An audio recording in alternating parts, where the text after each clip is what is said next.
દરેક નીતિની સામે કાયદાની રીતે ઊભો રહેતો SSK ન્યૂઝ ચેનલ।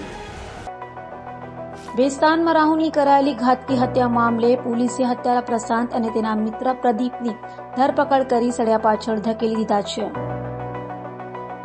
વેસ્તાન ખાતે રહેતા રાહુલ પાટીલની ઘર પાસે જ મિત્ર પ્રશાંત સિંધે તથા પ્રદીપ પાટીલે લાકડાના ફટકા વડે માથાના ભાગે હુમલો કરી હત્યા કરી નાખી હતી, જે અંગે વેસ્તાન પોલીસે તપાસ હાથ ધરી હત્યારા પ્રશાંત હીરામણ સિંધે અને તેને હત્યામાં સાથ આપનાર મિત્ર પ્રદીપ કૈલાશ પાટીલને ઝડપી પડ્યા હતા અને પૂછપરછ કરતા આરોપી પ્રશાંત સિંધેએ કબૂલાત કરી હતી કે મૃતક રાહુલ પાટીલની પત્ની સાથે છેલ્લા ઘણા સમયથી અનૈતિક સંબંધ હતા, જે અંગે મૃતક રાહુલ વારંવાર ઝઘડો કરતો હોય, જેથી પ્રશાંતે મિત્ર પ્રદીપ સાથે મળી રાહુલની હત્યા કરી હતી। હાલ તો વેસ્તાન પોલીસે આરોપીઓની ધરપકડ કરી વધુ તપાસ હાથ ધરી છે।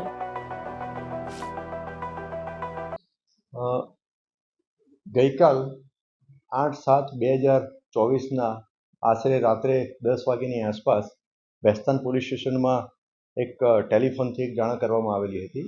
કે ભાણોદરા ગામની સીમમાં ઇકલેરા તરફ એક સિંગલ પટ્ટી રોડ જાય છે, એ રોડની બાજુમાં એક ડેડ બોડી પડેલી છે અને જે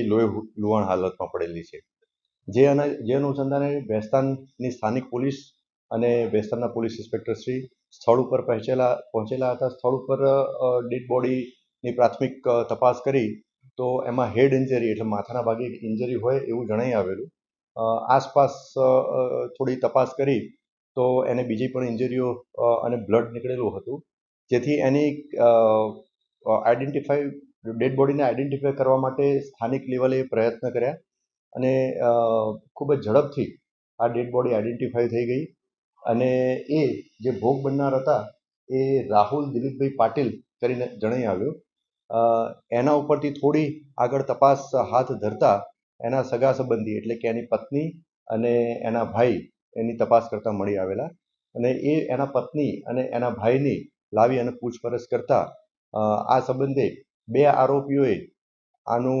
જે ભોગ બનનાર જે છે રાહુલ પાટીલ એનું મર્ડર કરેલાનું ડિસ્ક્લોઝ થતાં આ અનુસંધાને વેસ્તાન પોલીસ સ્ટેશનમાં એક મર્ડરનો ગુનો દાખલ કરવામાં આવ્યો। આ ગુનાના જે ફરિયાદી જે છે એ ભોગ બનનાર રાહુલ પાટીલના મોટાભાઈ ગણેશભાઈ દિલીપભાઈ પાટીલ છે અને આ ગુનો દાખલ થયા બાદ વેસ્તાન પોલીસે તાત્કાલિક તપાસ હાથ ધરી અને બંને આરોપીઓ જે છે એ મળી આવતા તેઓને લાવી અને એની પ્રાથમિક પૂછપરછ કરતા તેઓએ ગુનો કરેલાની કબૂલાત કરેલ છે। દરેક નીતિની સામે કાયદાની રીતે ઊભો રહેતો SSK ન્યૂઝ ચેનલ।